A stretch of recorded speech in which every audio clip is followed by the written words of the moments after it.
Sa bawat umaga, habang sumisikat ang araw sa mga nayon at syudad ng Japan, may isang simpleng ritual na isinasagawa ng milyon-milyong Hapon, ang Radyo Taiso o Radio Calisthenics. Sa saliw ng musika mula sa radyo, sabay-sabay silang gumagalaw, nagsasayaw at nag-e-ensayo ng mga basic na stretching na kilala na sa kanilang kultura. Ito'y hindi lamang ehersisyo, kundi bahagi na ng pagbuo ng mas malusog, mas masiglang pamumuhay, lalong-lalo na para sa mga nakatatanda. Sa Japan, ang pagtanda ay hindi hadlang upang maging aktibo. Sa halip, ito ay panahon ng pag-aalaga sa sarili, paggalaw ng katawan at pagbuo ng komunidad. Bakit nga ba humahaba ang buhay ng mga Hapon? Lalo na sa mga lugar tulad ng Ogimi Village sa Okinawa, na kilala bilang tahanan ng pinakamaraming centenarians sa mundo. Isa sa mga sikreto ay ang kanilang pang-araw-araw na mga galaw, mga simpleng ehersisyo na maaaring isama ng kahit sino sa kanilang umaga. Mga galaw na hindi kailangang gawin sa gym, hindi kailangan ng mamahaling kagamitan, at hindi rin mahirap sundan. Iyan ang kagandahan ng Radyo Taiso.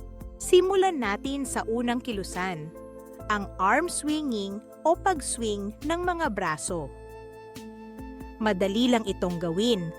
Tumayo ng tuwid, i-relax ang mga balikat, at sabay-sabay na igalaw ang mga braso paharap at paatras.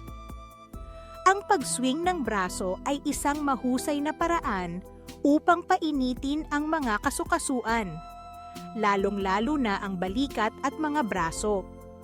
Nakakatulong ito sa pag-improve ng blood circulation, kaya mas nagiging alerto ang katawan. Sa Japan, makikita mong ginagawa ito ng mga nakatatanda sa parks, sa harap ng kanilang mga bahay, o kahit sa loob ng opisina bago magsimula ng trabaho. Sa bawat galaw, parang nagsusumpa sila na aalagaan ang kanilang katawan, hindi lamang para sa sarili, kundi para rin sa kanilang pamilya at komunidad. Sumunod dito ang shoulder rolls, ang pag-ikot ng mga balikat. Itaas ang mga balikat, iikot paharap, tapos pabalik. Ulitin ito ng ilang beses. Ang simpleng kilusang ito ay nakakatulong sa pag-relax ng mga stiff muscles sa balikat at leeg, na kadalasang napupuwersa sa maghapong pag-upo o pagtatrabaho.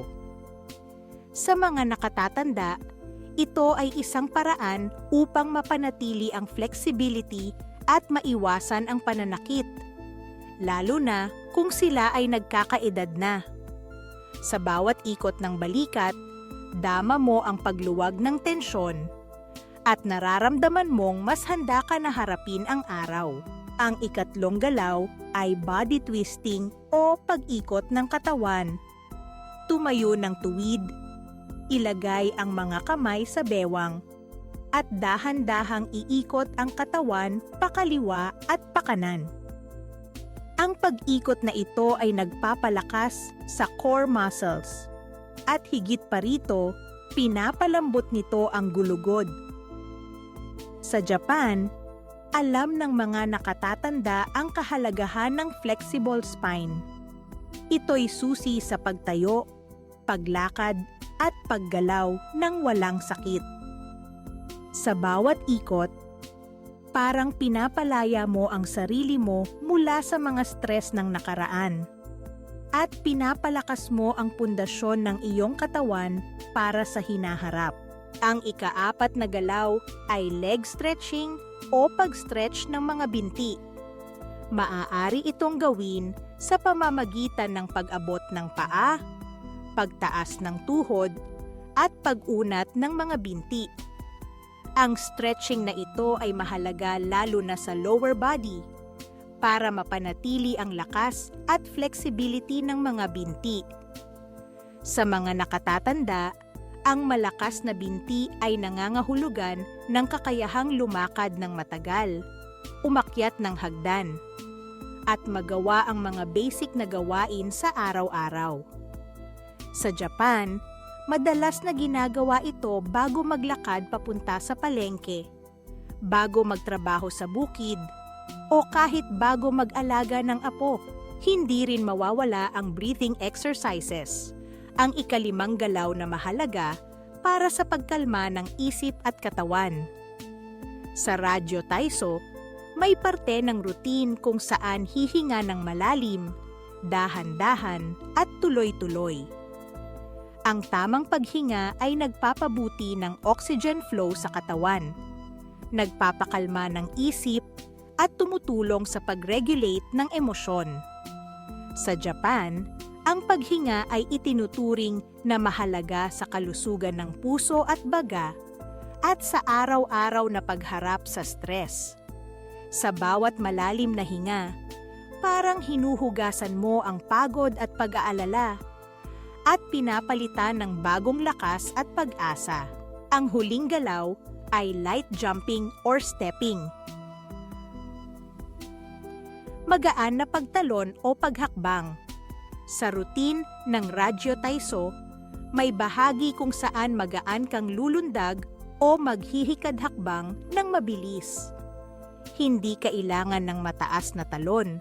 Sapat na ang magaan na paggalaw upang mapalakas ang mga buto at mapabuti ang balance at coordination. Sa mga nakatatanda, ito ay isang paraan upang maiwasan ang osteoporosis at mapanatili ang kakayahang kumilos ng maayos at ligtas. Sa Japan, madalas mong makikita ang mga lolo at lola na nag-iensayo ng ganitong paggalaw sa parks, kasama ang kanilang mga kaibigan, nagkakatuwaan at nagtatawanan habang nag-e-exercise. Ang mga 6 na galaw na ito ay hindi lamang pisikal na ehersisyo, kundi bahagi ng kultura at komunidad. Ang Radyo Taiso ay nagbibigay daan sa social engagement. Sabay-sabay na paggalaw, sabay-sabay na pagtawa, at sabay-sabay na pag-abot ng mas malusog na buhay. Sa bawat umaga, habang tumutunog ang musika sa radyo, nagkakaroon ng sense of community ang mga Hapon. Nagkakaroon sila ng positive start sa araw at nagkakaroon ng stress relief sa gitna ng mga hamon ng buhay. Bukod sa physical benefits tulad ng pagpapahusay ng flexibility, mobility, muscle strength, balance, at coordination, ang Radyo Taiso ay nagpo-promote ng healthy aging. Sa mental at social na aspeto, nagbibigay ito ng masiglang simula sa araw, nagpapababa ng stress, at nagpapalakas ng ugnayan sa kapwa. Ito'y isang ritual na hindi kailangan ng malalaking hakbang, kundi maliit na galaw na paulit-ulit at consistent. Paano ka magsisimula? Hindi mo kailangang magpunta sa gym ng 1 oras araw-araw o tumakbo ng marathons. Gaya ng ipinakikita ng mga Japanese centenarians, ang kailangan mo lang ay magdagdag ng galaw sa iyong araw. Magsimula ng unti-unti, 3 hanggang 5 minuto lang sa simula. Gawin ito araw-araw dahil ang consistency ang susi. Pakinggan ang iyong katawan, huwag pilitin kung may sakit o pagod. Mas masaya kung gagawin mo ito kasama ang iba, kasama ang pamilya, kaibigan o kapitbahay. Maaari mong sabayan ng masayang musika upang lalo kang maengganyo. Ang yoga at tai chi ay common din na practices sa mga nakatatanda sa Japan. Pero kung hindi mo gusto ang mga disiplina na iyon, maaari kang pumili ng practice na mahal mo, basta't nagpapagalaw ng katawan mo. Ang mahalaga ay ang regular na paggalaw, ang pag-aalaga sa sarili, at ang pagbuo ng mas malusog na pamumuhay. Sa huli, ang pagkakaroon ng regular na physical activity, kahit simpleng 5-minute routine lang, ay maaaring magdulot ng malaking pagbabago sa iyong kalusugan at haba ng buhay. Ang mga nakatatandang Hapon ay nagpapatunay na ang simple pero consistent na movements ay susi sa masaya at malusog na pagtanda. Hindi kailangang maghintay pa. Simulan mo na ngayong umaga. Sa bawat swing ng braso, ikot ng balikat, twist ng katawan, stretch ng binti, hinga ng malalim, at magaan na pagtalon, unti-unti mong binubuo ang mas malusog na ikaw.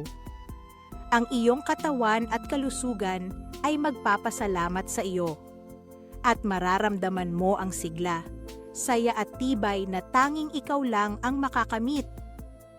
Sa simpleng galaw, sa araw-araw na pag-aalaga sa sarili, matutuklasan mo ang sikreto ng mga Hapon sa mahaba at masiglang buhay.